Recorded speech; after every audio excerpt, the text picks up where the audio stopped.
Our next measuring device is stopwatch. For measuring the time, the watch is used. But sometimes we want to measure a definite interval of time. For this purpose, a particular type of watch is used, which is called stopwatch. The measuring device which measures the specific interval of time is called stopwatch. It consists of two pointers, one shows minute and the other shows second. यानी stop watch एक ऐसी watch होती है जो specific interval of time की measurement के लिए use की जाती है। इसके टू पॉइंटर्स होते हैं, एक मिनट को शो करता है और एक सेकंड को शो करता है। ये आपके पास एक स्टॉप वॉच की फिगर है। देखिए इसके अंदर टू आपको हैंड्स नज़र आ रहे हैं या टू पॉइंटर्स नज़र आ रहे हैं। एक जो है वो मिनट के लिए है, एक जो है जो सेकंड के लिए। ये एक स्मॉल डायल नज़र आ रहा है, ये स्मॉल डायल जो है मिनट को शो करेगा और ये जो बिग डायल है, ये लार्ज डायल है, ये हमारे पास सेकंड को शो करेगा। ये निडल जो है मिनट को शो करने के लिए है और ये निडल जो है वो सेकंड को शो करने के लिए है। ये आपके पास एक बटन मौजूद है, इस बटन को जब हम प्रेस करते हैं तो ये आपके पास सेकंड की निडल जो है वो मूव करना शुरू कर देती है। जैसे ही ये अपना एक साइकिल कंप्लीट करती है यानी कि 60 सेकंड कंप्लीट करती है तो मिनट की जो निडल है वो 1 मिनट शो करती है।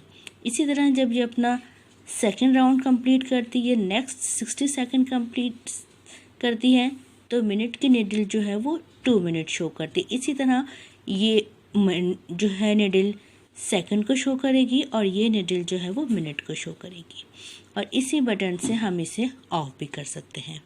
तो स्टॉप वॉच वो वॉच होती है जो स्पेसिफिक इंटरवल ऑफ टाइम की मेजरमेंट के लिए यूज़ की जाती है। Our next measuring device is graduated cylinder. It is used to find the volume of a liquid. It is a glass cylinder with a scale in cubic centimeter and millimeter. यानी graduated cylinder liquid का volume find करने के लिए use किया जाता है। ये एक ग्लास का सिलेंडर होता है जिसमें स्केल मौजूद होता है जो कि सेंटीमीटर एंड मिलीमीटर में होता है। यानी इसके ज़रिए हम किसी भी लिक्विड का वॉल्यूम ईजिली फाइंड कर सकते हैं। ये एक ग्लास का सिलेंडर है। अब देखिए यहाँ पर ये आपको एक सिलेंडर नज़र आ रहा है, ग्लास का सिलेंडर है। इसके अंदर हमारे पास कोई भी लिक्विड मौजूद है और इस सिलेंडर के ज़रिए हम उस लिक्विड का वॉल्यूम फाइंड कर सकते हैं। अब यहाँ पर आपको एक मेथड बताया गया है कि किस तरीके से आपने इसको फाइंड करना है, इसको मेजर करना है। लेकिन जब किसी लिक्विड को किसी ग्लास के अंदर डालते हैं तो आप उसकी सरफेस पर देखिएगा आपको एक कर्व बनता हुआ नज़र आएगा। एक अपर सरफेस पे भी आपको लिक्विड नज़र आएगा और एक उसका कर्व बनता हुआ नज़र आएगा। तो जब कभी भी हमें इसे मेजर करना होता है लिक्विड को तो हम उसके कर्व को जो कहलाता है उसका मिनिस्कस, उस मिनिस्कस को या उस कर्व को या उस कर्व के पॉइंट पर हम उस लिक्विड को या उस लिक्विड के वॉल्यूम को फाइंड करते हैं। तो यहाँ पे आपको नज़र आ रहा होगा कि कुछ इंडिकेशन है, रॉन्ग लिखा है यहाँ पे, यहाँ करेक्ट लिखा है, यहाँ पे आपके पास रॉन्ग लिखा है। इसका मतलब ये है कि जब कभी भी आपने लिक्विड के वॉल्यूम को फाइंड करना है तो उसके लिए अपनी आई पोजीशन या अपनी आँख की पोजीशन बिल्कुल उसके फ्रंट पे रखनी है और उस मेजर आपको करना है वो लोअर मिनिस्कस। आपको ये वाला पॉइंट मेजर नहीं करना। अगर आपने ये पॉइंट मेजर किया तो इट मीन्स आपने उसका वॉल्यूम गलत फाइंड किया, उसका वॉल्यूम आपके पास सही रीडिंग नहीं आएगी। इसी तरीके से अगर आपने इसे आई कांटेक्ट को नीचे रख के यानी आपकी आँख नीचे है और वो लिक्विड का जो है वो हाइट पर मौजूद है तो इट मीन्स कि ये भी आपने गलत फाइंड किया है। हमेशा आपको उस सरफेस के सामने अपनी आँख को रखना है जहाँ से आपने उसको मेजर करना है। तो सही पोजीशन बिल्कुल फ्रंट होती है किसी भी लिक्विड के सरफेस की। तो और फाइंड आप करेंगे, देखिए कभी भी आप इस पॉइंट को फाइंड नहीं करेंगे यानी ये आपके पास लिक्विड फाइंड करने की पोजीशन नहीं होगी, बल्कि जो इसका ये लोअर मिनिस्कस नज़र आ रहा है इस पॉइंट पे आप इसे रीड करेंगे। ये यहाँ जो है लिक्विड का वॉल्यूम आपके पास एक्यूरेट मेजरमेंट देगा। Next measuring device physical balance. Physical balance वो मेजरिंग डिवाइस होती है जिसके ज़रिए हम किसी भी ऑब्जेक्ट के मास को फाइंड कर सकते हैं। यानी मास को फाइंड करने के लिए, मास की मेजरमेंट के लिए जो डिवाइस यूज़ की जाती है वो कहलाती है फिजिकल बैलेंस।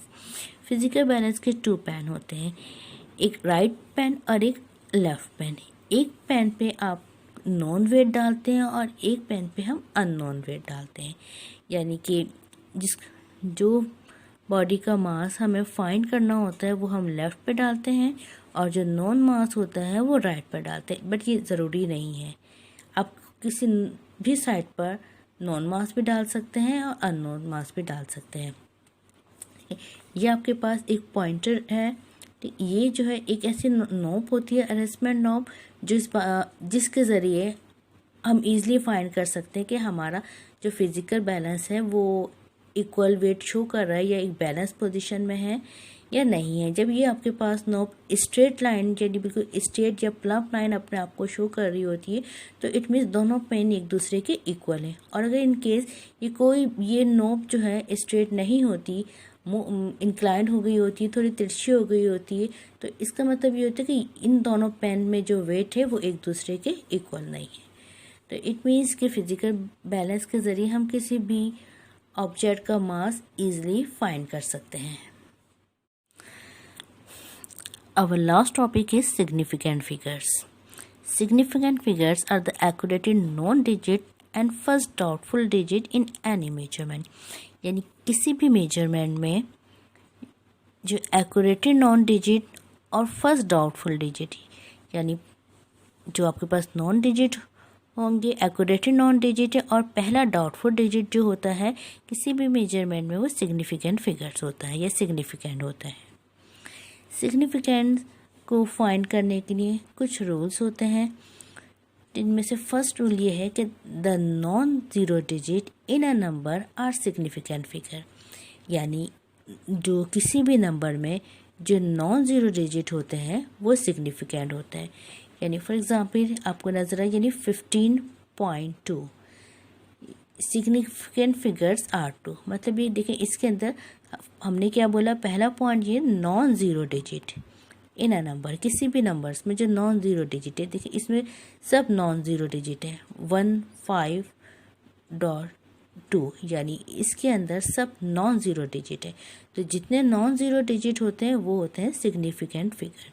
तो इसमें 3 नॉन ज़ीरो डिजिट है तो इसका सिग्निफिकेंट फिगर जो है वो 3 है। इसका सेकंड रूल ये होता है कि if zero is between 2 significant figure it is counted as a significant figure. यानी अगर ज़ीरो 2 सिग्निफिकेंट फिगर्स के दरमियान है, देखिए ये हमारे पास है 203, यानी ज़ीरो जो है 2 सिग्निफिकेंट फिगर, 2 सिग्निफिकेंट यानी 2 नॉन ज़ीरो डिजिट के दरमियान हमारे पास ज़ीरो मौजूद है, तो सिग्निफिकेंट फिगर उसका क्या हो जाएगा, 3। यानी सेकंड रूल क्या है कि अगर ज़ीरो 2 नॉन ज़ीरो डिजिट के दरमियान है, तो ये ज़ीरो 2 नॉन डिजिट ज़ीरो के दरमियान है, तो इसका सिग्निफिकेंट फिगर हो जाएगा 3। थर्ड रूल होता है इसका कि zeros on the right of the significant figures are not counted. यानी अगर ज़ीरो राइट साइड पर मौजूद है सिग्निफिकेंट फिगर्स के तो वो काउंटेड नहीं होगा। एग्जाम्पल ये 2100, देखिए सिग्निफिकेंट फिगर यानी नॉन ज़ीरो डिजिट के बाद जो हमारे पास राइट साइड पे ज़ीरो मौजूद है, यानी राइट साइड पे यहाँ पे कितने ज़ीरो मौजूद है, 2 ज़ीरो मौजूद है, तो ये काउंटेड नहीं होंगे। इसमें काउंट सिर्फ वो डिजिट होंगे जो कि हमारे पास नॉन ज़ीरो है। नॉन ज़ीरो इसमें कितने डिजिट हैं, 2 and 1, तो इसका सिग्निफिकेंट फिगर होगा 2। फोर्थ रूल है इसका, zeros on the left of the significant figures are not counted। यानी जो ज़ीरो लेफ्ट पर होंगे सिग्निफिकेंट फिगर्स के वो भी काउंटेड नहीं होंगे। यानी 0.002, अब इसमें क्या बताया कि लेफ़्ट पर सिग्निफिकेंट फिगर के जो लेफ़्ट पर है, सिग्निफिकेंट फिगर है यहाँ पे 2 और इसके लेफ़्ट पर 2 ज़ीरो है, तो ये ज़ीरो भी काउंटेड नहीं होंगे। तो इट मीन्स इसका सिग्निफिकेंट फिगर कितना है, 1। तो इट मीन्स हमारे पास 4 कंडीशन यहाँ पे अभी हमने देखी। पहली, non zero digit in a number are significant, यानी जो भी नॉन ज़ीरो डिजिट होते हैं वो सिग्निफिकेंट होते हैं। ठीक, दूसरा हमने ये देखा जो ज़ीरो आते हैं 2 सिग्निफिकेंट फिगर के दरमियान वो काउंटेड होते हैं। थर्ड हमने ये देखा ज़ीरो जो है राइट पर होते हैं सिग्निफिकेंट फिगर के, वो काउंटेड नहीं होते, यानी ज़ीरो राइट पर हैं वो काउंटेड नहीं है। इसी तरह हमने ये देखा ज़ीरो जो लेफ़्ट पर है सिग्निफिकेंट फिगर के वो भी काउंटेड नहीं है। तो देखिए सिग्निफिकेंट फिगर के लेफ़्ट पर ये ज़ीरो है, ये भी काउंटेड नहीं है और सिग्निफिकेंट फिगर यहाँ पे सिर्फ 1 है। नंबर 5 है, rule on the right of a fractional number are counted, यानी कि आपके पास जो राइट साइड पर फ्रैक्शनल नंबर के बाद जो ज़ीरो है वो काउंटेड है। जैसे कि ये हमारे पास है 10.40। देखिए इसमें फ्रैक्शनल नंबर यानी डेसिमल के बाद जो ज़ीरो है उसे हम काउंट करेंगे, वो काउंटेड है। तो इट मीन्स 1040। ये कितने डिजिट हो गए हमारे पास? 4 डिजिट हो गए। तो इसका सिग्निफिकेंट फिगर हमारे पास है 4। इसी तरीके से एडिशन, सब्ट्रैक्शन, मल्टीप्लिकेशन और डिवीजन के अंदर भी हम सिग्निफिकेंट फिगर को यूज़ कर सकते हैं। और the number of significant figure of the result is reduce to the small number of significant figure of the number is value in calculation, यानी सब्ट्रैक्शन, मल्टीप्लिकेशन के अंदर भी हम सिग्निफिकेंट को अप्लाई कर सकते हैं। जैसे कि हमारे पास एक मल्टीप्लिकेशन है, 3.142 को हमने मल्टीप्लाई किया 2.7 से। एक एग्जाम्पल है आपके पास, तो हमारे पास वैल्यू है 8.4834। इसको भी हम राउंड ऑफ कर सकते हैं या इसको भी हम सिग्निफिकेंट फिगर्स पे अप्लाई कर सकते हैं।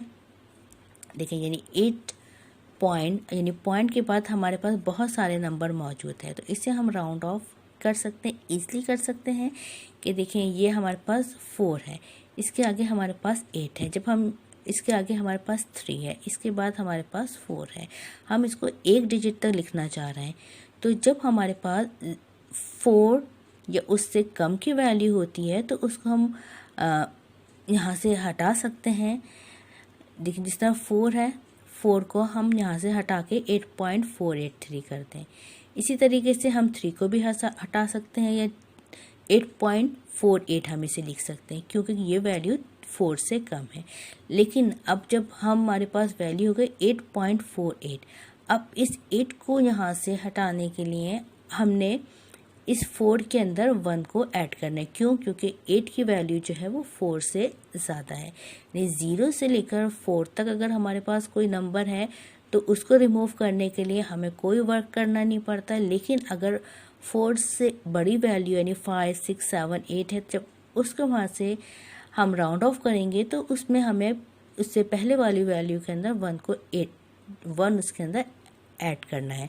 तो अब यहाँ पर जब हमारे पास 8 बचता है यानी 8.48, तो इस 8 को यहाँ से हटाने के लिए इस 8 का 1 हम किस में ऐड कर देंगे? 4 के अंदर। तो हमारे पास राउंड ऑफ करके जो वैल्यू आएगी वो हो जाएगी 8.5। तो ये राउंडेड लो सिग्निफिकेंट फिगर है।